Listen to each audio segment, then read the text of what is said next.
Hi, welcome back to the Healing You Show. Today's episode 20, and we're going to be exploring how we can recognize generational trauma. I'm your co-host, Vanessa Harris, and our host here with us is Gloria Lybecker. Good to be back with you, Vanessa. So, generational trauma. What is generational trauma? How would you describe that? Well, there's many different types of trauma that can be passed down from generation to generation. There can be cultural types of trauma like famines and wars and things like that, that then epigenetics pass on from one generation to the next. And there are studies that people could Google and find to explore that. But for our purposes today, what we're looking at is more of the one-on-one relationships that can happen within family dynamics.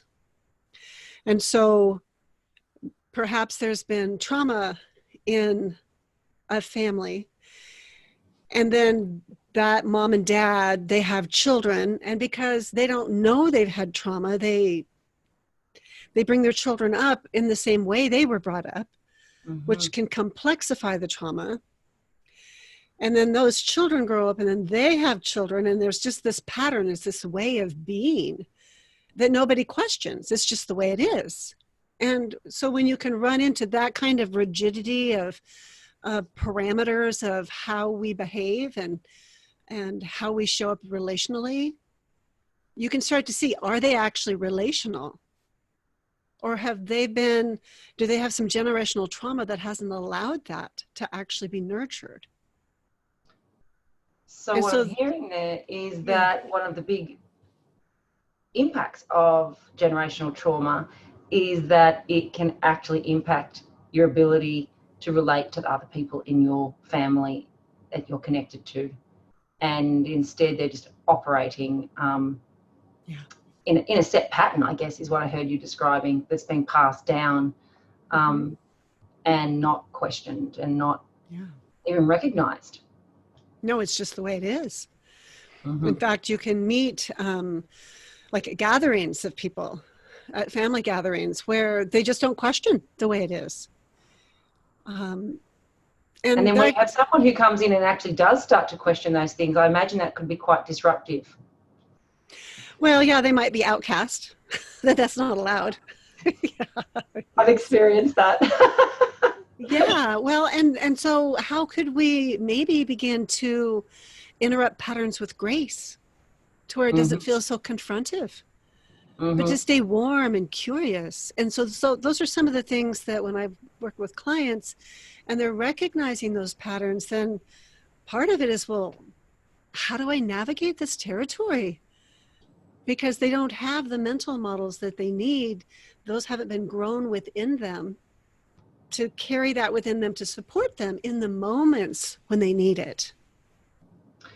So I guess what I'm hearing there is that if you've got clients who are going through changes and starting to recognize and learn new things about themselves and their own patterns, and then how do they then manage that when they see those patterns showing up in those close to them and around them? Yeah, it can become very murky territory. And so sometimes what can happen is some people, they react with a lot of frustration and anger. And they will go right into fault finding and blame those other people for showing up that way, because they don't like what they're doing. They just need to change, and then it wouldn't be like this. And then they can also move from that position to feeling really fearful, because it's uncharted territory and they don't know how to navigate it. And then they're afraid they're wrong or they're bad. There's something wrong with them. They're broken. They're finding fault with themselves, perhaps. It's their fault. And so there's different types of what I would call mindsets that tend to run, or another way is to call them unconscious contracts that they're not even aware are running them and creating the patterns or the behaviors to continue.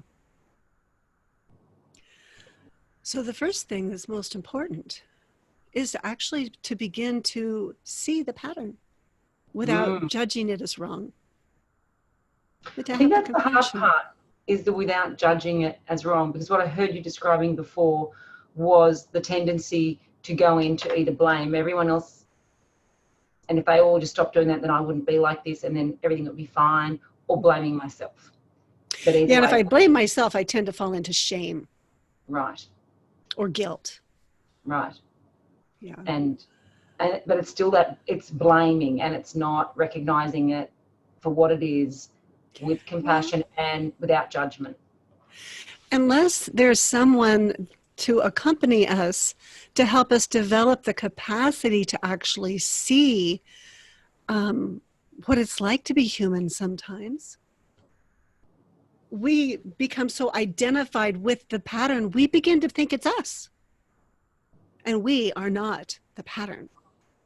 I've definitely relate to the we think it's us, and I think you've actually pulled me up before, because I found myself even looking at my children and going, they're either this side of the family or that side of the family. Oh, that's them showing up this way, or that's them showing up, as a Jones or a Smith. You're being a Smith today, or you're being a Jones today, Mm, um, or you're just such a typical Jones, or even describing members in my extended family as, yep, or myself. Even the traits that I enjoy about mm, myself, mm-hmm. I will notice and go, I will attribute them to my positive family, things that Yeah. I recognise, or the positive members in my family. So it's very easy to label, isn't it? Well, for most of us, our cultures have imprinted us with that capacity quite strongly. Mm. And so, even recognizing that pattern and being able to be empowered to really choose relationship, because those are all strategy bases. A lot of us, we believe that if we can know something, then we actually understand it.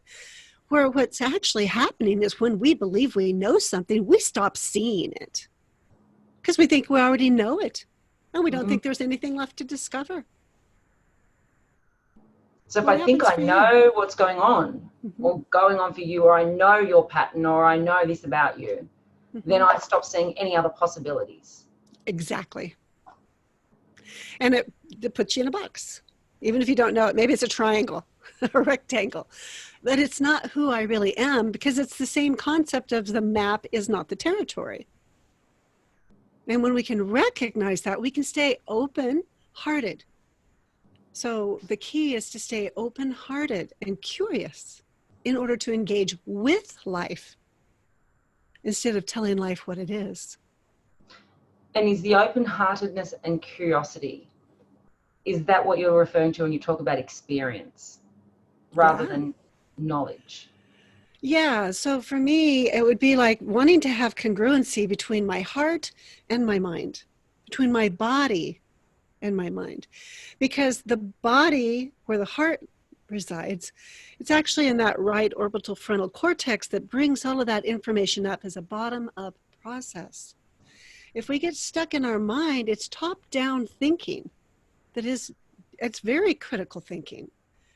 When it's in service of the heart, then it's really in service of all of life.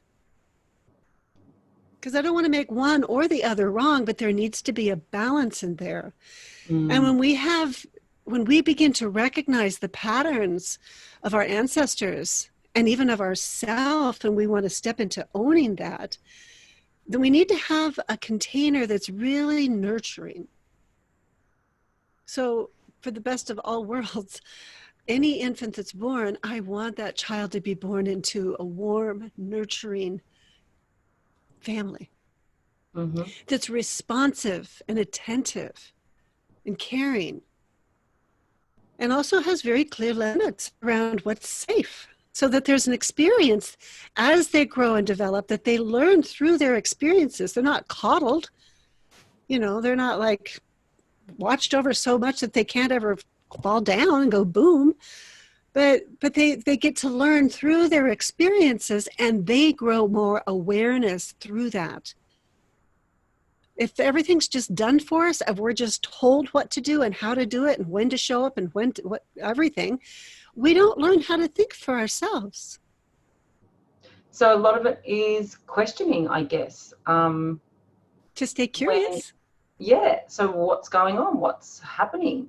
How are you feeling? What What are you can you do about that? noticing? Rather than this is what's going on, rather than forcing your perception.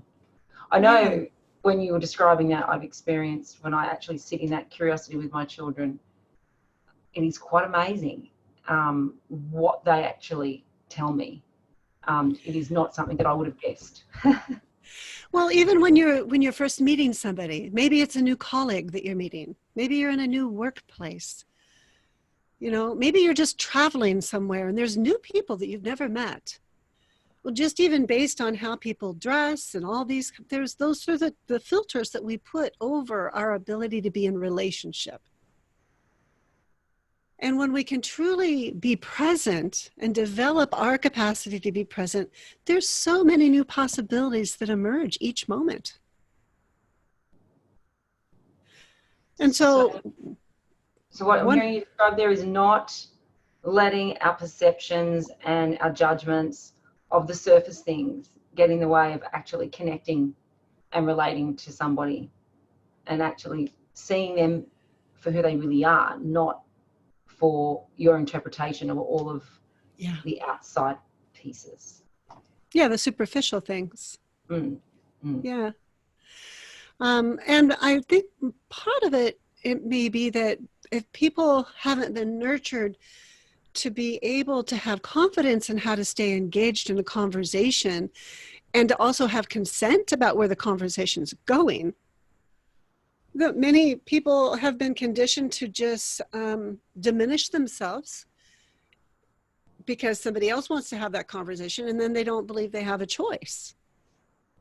So part of what can happen is that can feel unsafe for people. When it's not familiar territory, then people feel unsafe. That neuroception of safety just isn't available. mm. And so that can start a whole cascade of different neurochemicals within us that can cause us to run more of those tapes inside. And so when we do feel unsafe, then our inner chatter, the default mode network, can begin a conversation within us. And even though we're not communicating with anyone outside of ourselves, we're having this internal conversation that then really interrupts the pattern of relationship. And it could be something like, well, I really don't like what's happening, but if I spoke up, nobody would hear me anyway. Or it could be, well, I don't like what's happening, but if I speak up, it's going to make it worse. And I don't want that to happen. Or it could even be, well, I don't like what's happening, but I don't matter. So I'm just stuck with this. This is just the way it is. Because the experience of that would be nobody talks about it. That's part of the reason why we're not speaking up. We don't know how to talk about it. And so, okay, so, and is that a generational pattern It can in be. itself where I know that there are particular families where we just don't speak about things. We We don't don't, talk about those things. Nope. yeah, we just, I mean, we talk, people talk about sweeping things under the rug, but Mm-hmm. we just all pretend nothing happened Mm-hmm. and we don't discuss it. And if we do start to want to talk about it, then it's really odd and unfamiliar, as you were describing. And very uncomfortable. Very uncomfortable. And so when we begin healing, because there's so much of our own life energy that has been blocked, then as it starts to open, it can actually feel physically painful because Mm, emotional pain is, as research has shown, it's just as intense as physical pain is, if not more so. And so it's important to actually have a few techniques that we can use to support ourselves when someone's going through something like this. If they take salt baths, it can help remove the toxins out of their body. I always recommend doing some of that emotional freedom technique or intuitive tapping while they're talking about whatever it is, because it opens up all of our different meridians and allows us to have our life energy flowing. Or go get some acupuncture treatment some body work, things like that are nurturing for the body as it begins to come back into health and restoration. So those are all things that are very nurturing. And so being gentle and kind is really important, especially if we've come from a place where people weren't really relational. They weren't present. Mm. The other flip side of that is when you love somebody and you recognize that the family patterns have been not to be relational, and you've discovered it's possible to be relational, then how do you begin to have enough grace within yourself to hold that space as another person begins that journey to discover life could be different than it is?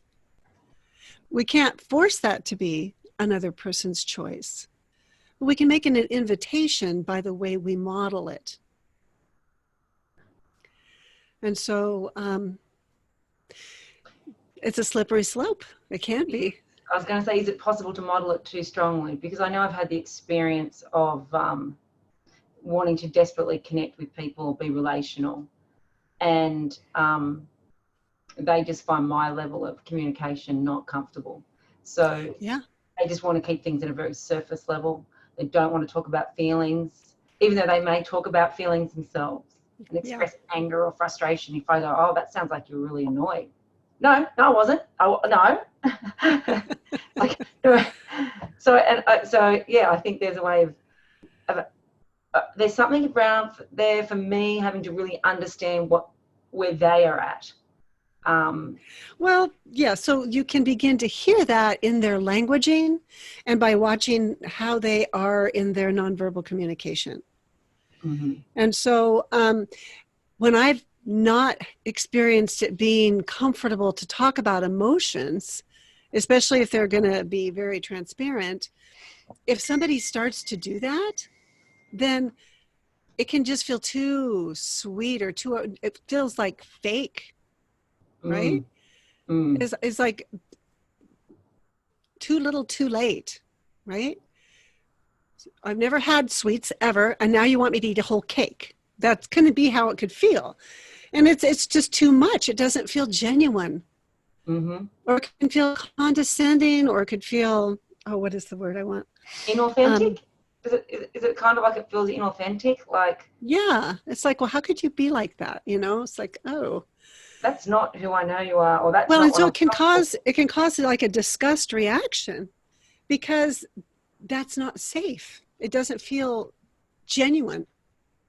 That is really, it's a disgust reaction. Yeah. Yeah, and when you're on the other side of that, it's hard to keep pressing on and go, okay, how do I keep staying in relationship with this person? Well, then I'd want to give a little space. I wouldn't Yes. want to keep pressing on. I'd want to say, oh, well, maybe we want to back it up a little bit. I want to find, well, where can the relationship start to reconnect? When I switch my attention, where are they comfortable? Yeah. And I want to work on the edges of how that feels. Now, as a therapist, I'm going to do that differently than I'm just having a one-on-one conversation with a friend or a family member. Mm-hmm. That's going to look different to some degree. I am who I am. And yet I do. Consent is so important. And so if someone's having a disgust reaction, their body's letting you know it's too much. I don't want to make them wrong for that. Mm-hmm. And I've seen reactions where people have actually stood up and jumped around, like flicking things off. Like, yeah, I'm so uncomfortable. I'm in such a state of discomfort that I literally need to or get up and run out of the room, or just go for a dash when things are just too awkward and too raw, I guess is the word. Maybe there's a rawness to it. Yeah.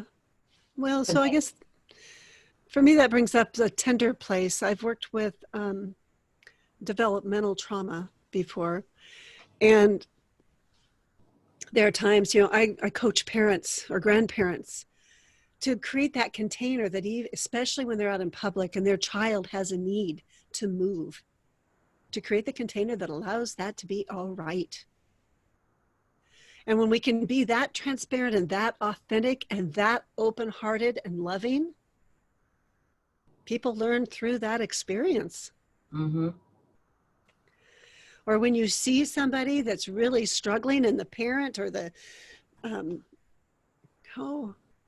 the spouse, whoever it is like embarrassed or shaken up and not knowing what to do, to step in with a little empathy CPR and check in with them and be relational with them with compassionate understanding, it can turn it completely around.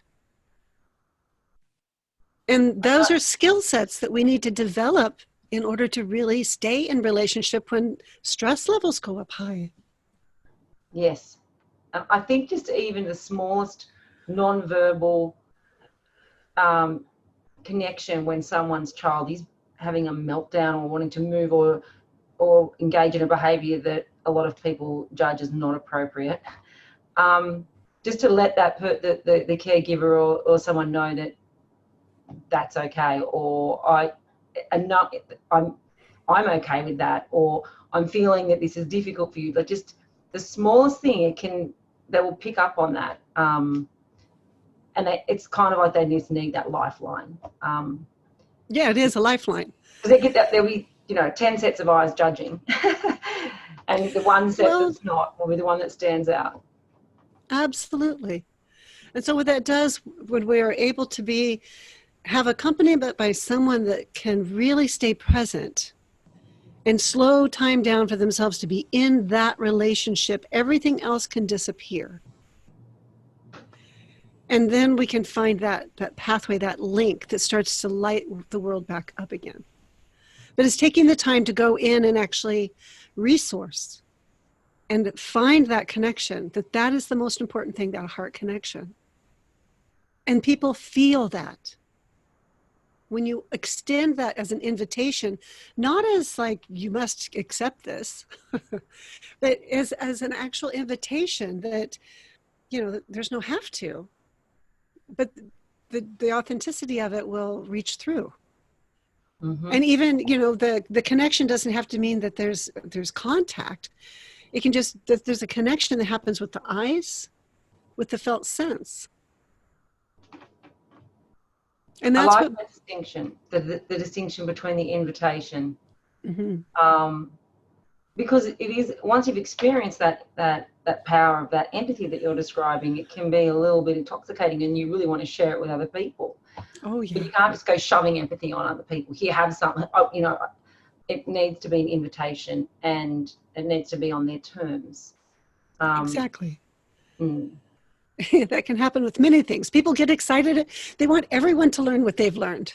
Mm-hmm. And yet, how can that messenger come back and speak the language of the people so that people can actually receive it? Which is what I'm guessing would be, and I've seen happen in when you, and I'm guessing you would see this with your clients when they are healing and going through their generational trauma, and then going back and relating to their other family members. Mm-hmm. Oh yeah, then they're odd. Yes. They can be called many things. Yes. I've actually had a friend who was told, "Oh, we like the old you better. We liked it when you didn't talk about things and you didn't communicate and you didn't discuss your feelings." Well, so I want to hold that with a lot of care, that when we do heal and grow and develop our soul on this journey, it may very well be that there's some that just fall away. And to trust that that's okay, that we can trust that each soul on their journey has their own rhythm and their own timing. And we don't need to take it personally, but we do need accompaniment with others that get it. And when you're willing to risk being who you really are, others that get it will find you. Yes. And that's where you create your tribe or your herd or your community. And that's enduring. And that's what I believe each of us is truly seeking in this life. Yeah. So you do find yourself surrounded by more like-minded people as you grow. That's my experience. And there have been times too where I have really wanted something different. And Mm-hmm. there are certain family members that I have really resonate with and I've held on to. And there are family members that, as you say, have just fallen away. And there are certain cousins that these are the people that I really connect with because they're probably moving in the same direction as I am. Yeah. Yeah, and I do like to take the time to reflect on my life and notice my patterns and be honest with myself. What am I actually nurturing in myself? Is it authenticity, or is it more egocentric? Is it Or is it, more all about or is me? it a generational pattern? Is this mine or is this my Well, great grandmother's? yeah, well, it's the pattern that, even if my great grandmother had some pattern that I wouldn't want it to continue to run, when I recognize it, I want to have compassionate understanding about the pattern itself rather than judging my great grandmother. Exactly. Yeah. And that's the pattern that I want to pay forward this generation on, because I'm only able to really affect that from my generation, right? And to honor life. So there's a lot there, and I just want to recap about what you were talking about. I always like to go back to the needs. So the needs that are underneath, that are really bubbling up, that are really important around these generational patterns. One of the things that you mentioned was safety and nurturance. And you were talking about familiarity. Well, familiarity can be misrecognized as safety. If it's not familiar, then it doesn't feel safe. But maybe because it's not familiar, it's a really nice new pattern. And so being able to make a distinction between those is really quite lovely. And familiarity can be unsafe too. So there can be patterns that are very unsafe that are familiar, and that's why people stay in them, because there's just they don't know comfortable. They don't know how to do anything different. And so other needs that are needed are compassionate understanding, because when we can have compassionate understanding about our own patterns that don't serve us, we can be empowered to take action in a different way that does serve our life. And a really big need is to have consent.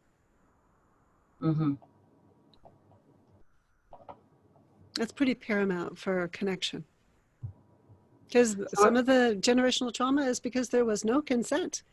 It was just a bunch of have-tos.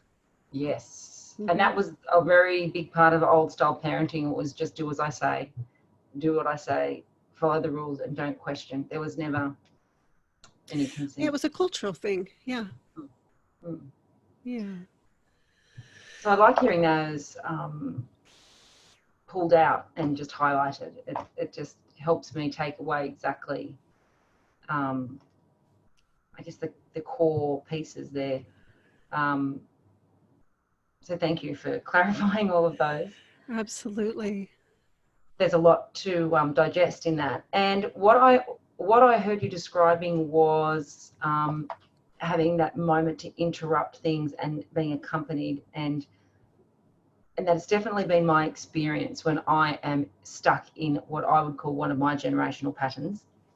I think I discussed one with you recently. It was fairly intense. And that was exactly what my experience was, when just having you being there and connecting in and slowing things down and seeing that it was so transformative, and just so easy to just release those emotions. And interestingly, I actually had acupuncture on the same day, I think, and so I really felt this. I woke up the next day, I was like, wow, is it a different day today? Is it because the sky is actually blue today and not full of smoke? But it was everything in my world felt like it had shifted. Yeah. Well, it came back into alignment. Yeah. So how would other people have access to that? How can they access that kind of accompaniment? Well, one of the most beneficial ways that I have been able to build has been, I actually have a free course on my site that gives some first steps on this journey to healing. And it's a free course on my site at healingyoursanctuary.com. And they click on that free course and they can just go through at their own rhythm for next steps, always being in consent. And on the last page, there is an application they could fill out to actually join the Healing You Method Intensive. And there's also totally just sign up for a 30-minute free consultation if you want to be able to just reach out and have a connection and to explore what the next steps might look like for you individually. That's always a resource available too. Fantastic. So the free course on healingyoursanctuary.com. Excellent. Yeah. Thank you. Absolutely. Well, I will see you next episode. I'll go and digest all of that information because there's a lot there. I'll probably watch it back a few times. Thank you for joining me today. Yeah, thank you, Vanessa. Thanks.